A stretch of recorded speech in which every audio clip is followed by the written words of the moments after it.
Nancy, how are you? Hi, good. How are you? Great, thank you. It's so nice seeing you again. I got a chance to see you at the dinner That's earlier right. this month. And if it's okay, we can talk a little bit about one statement that you said, which I found intriguing, and you said can be a little controversial. How the more you've been doing this, you're not afraid, but yet instead it's like you realize that we can be more relatable. Yeah, it is the number one lesson that I've taken from reporting on global black markets for almost 20 years.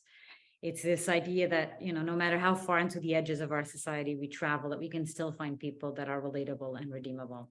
I think that, I am meeting often when reporting in these for Trafficked, the people that are the most stereotyped people in our society, right? The criminals, the traffickers, the smugglers, the bad guys.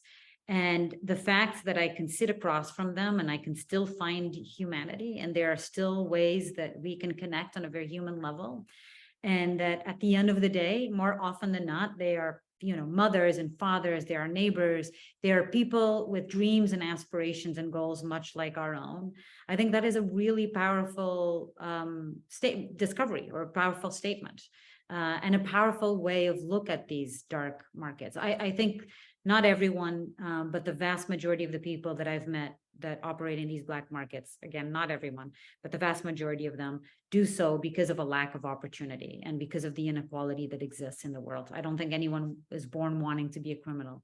And again, the enormous privilege that I've had doing this show is that again and again, they have, even the bad guys have shown an unexpected level of humanity that has given me ultimately a more positive view of the world, for sure.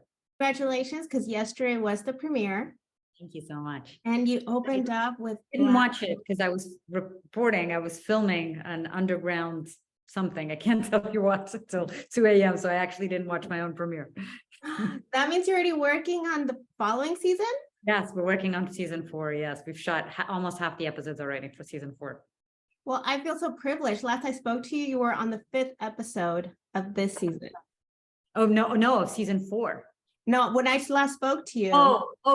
You were on the 5th episode. That's right. Yeah. Season. 10 episodes a year, essentially. Yeah, that's right. Yeah. Brilliant. So let's talk a little bit about black market organs. Now, you mentioned that this was one of the hardest and to take and swallow. And to the point that you can't even show one of the clips that you were like, I want proof about what you're saying to this gentleman. Can you talk a little bit about that? Absolutely. We started looking at this. I was a little skeptical about whether this was actually existed. You hear about trafficking of organs, but you think maybe these are rumors, or there's Hollywood depictions of this trade. There are reports out there in the world, but one thing I had no idea was that it was so close to home, that it's happening right, in our backyard almost. And so when we started looking into it, I think, first of all, as always, it was incredibly hard to find people willing to talk to us, particularly when it comes to something that is so horrific as this. Nobody really wants to be on camera boasting about their horrific acts in terms of organs trafficking. But in this case, we actually found somebody that was, openly boasting in a way that was disturbing to me. And so it was really hard for me. There was one point where I thought, he can't be telling me the truth, because nobody could, have with this, unflinchingly telling me about how he opens up people's bodies and removes their organs. It was a really disturbing, and that's why I say it was one of the hardest, because again, as somebody who's always trying to find the humanity and trying to place myself in other people's shoes, this was, what I was hearing was pure evil. And there was no humanity to be found. So that's when I say, how do I know you're not just lying to me? And I'm not sure what's the incentive for you to lie to me, but how do I know? I need proof. And he showed me the video. And again, it is really hard. It's one of the things that we're very transparent about it. It's very hard sometimes to corroborate what these people are saying. And that's why I was asking for the video. But yeah, it was one of the most disturbing moments we've ever filmed on Trafficked, for sure. But in this episode, you also show the other side. It's like, what do you do when a loved one is in that situation when they need Yeah, organ desperately, you and know, 7 years maybe, or no yeah, luck at all? I know, absolutely. That's the beauty about this show is that you can be, um, you can completely not comprehend another person. And then the next minute I'm sitting across from a person who bought an organ on this black market who looks me straight in the eye and says, look, I was dying. I knew that there was something out there that would prevent me from dying. What would you do in this situation? What if it was you or a loved one?